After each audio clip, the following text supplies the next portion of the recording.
you and I have spoken about this before.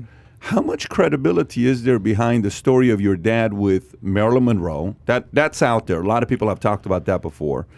But how much of credibility is there with the story of him and Jackie? He said he partied with Jackie in Florida. Jackie Kennedy. Jackie Kennedy. Yeah. Him and Jackie apparently used to hang out together.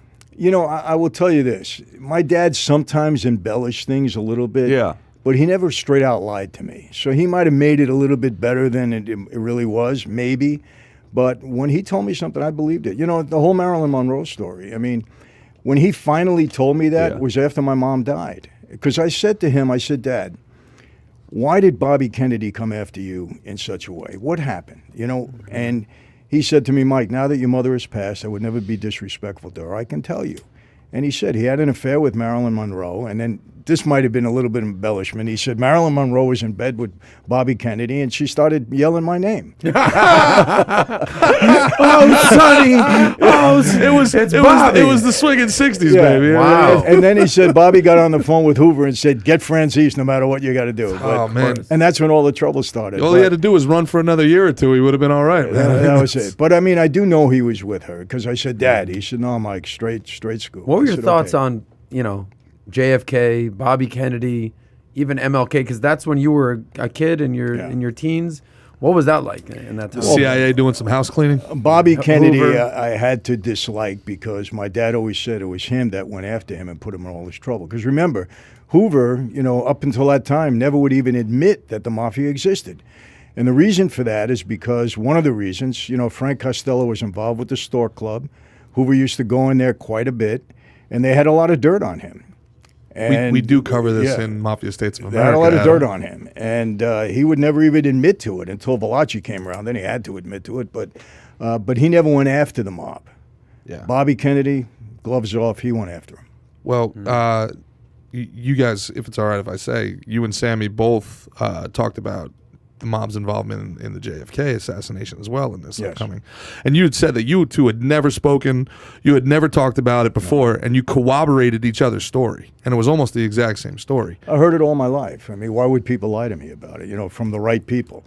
And what I believe is the classified documents about the Kennedy killing will never be revealed because the government will never want the public to know that the Mafia got to a sitting president. That's my belief. I don't think they'll ever be unclassified. Trump tried to, or he was going to, and then they put a stop to it. Well, Biden just is apparently going to declassify the 9/11 report as well. So you have, to Adam's point, you have Marilyn Monroe dying in very, very, very interesting circumstances. Mm-hmm. Do you drug believe, overdose? Yes, but drug overdose apparently after a phone call to the White House. So basically, there were some extracurricular activities. Well, it's pretty well known that her and Jack Kennedy, and then Jack said passed her off on his brother Bobby, because she called one night and Jackie answered the phone, and it was like a whole thing. Imagine that, you're the president of the United States and you still got a landline. There were no cell phones back then, man. Wow. And you know, Marilyn Monroe's calling the White House, has the White House line, and Mrs. First Lady answers the phone. So growing up, I had a poster of Pamela Anderson on my wall. I was a 16-year-old kid, Pamela Anderson. Was Marilyn Monroe like that girl for you? No.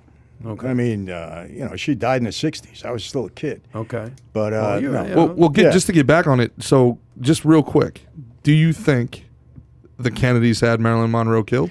You know, rumors all the time, but I never heard anything from any of my associates at the time that was true. And do you think the mob had anything to do with Bobby as well as Jack? No, I never heard that either. Really? No.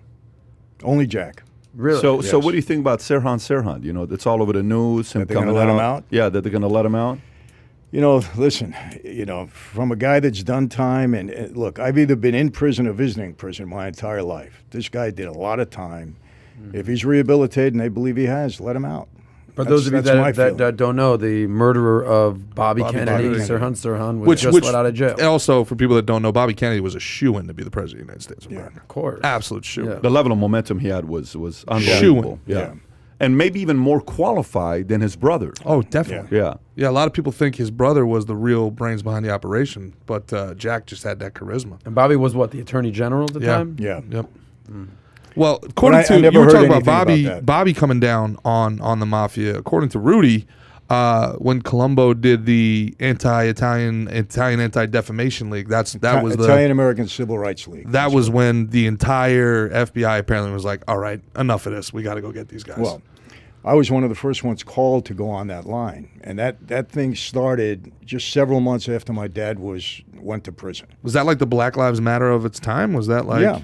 I mean, we were a little bit more respectful. That we didn't start rioting and looting and doing all of that. Well, you weren't commies. No. We got a call to go down to 69th Street and 3rd Avenue and picket the FBI building. And when I got there, I mean, I was a kid. I was 20 years old. When I got there, they handed me a sign. And the sign said, my father was a victim of FBI Gestapo tactics. He was framed and sentenced to 50 years in prison. That was the sign I had to carry. That's not leaving a lot for interpretation. No. And that line grew from, 40, 50 people the first or second day to thousands within a short period of time. I mean, Joe Colombo rallied the troops, no doubt. And everybody on the line, all the made guys on the line were very upset. They didn't want to be there. It got so bad, the FBI was so upset, they were throwing water balloons down from FBI was yes, throwing water balloons? Water balloons down on us on the line. Yeah. That's how crazy it got. According to Giuliani, that was like the last straw. That was like okay, oh, you guys want to do this? Okay. Yeah. And that was not a popular move within the mob circles for Joe Colombo. So if you enjoyed this little short segment from the podcast that we did, here's another short segment to watch. Or if you want to see the entire podcast, click over here. Take care, everybody. Bye-bye.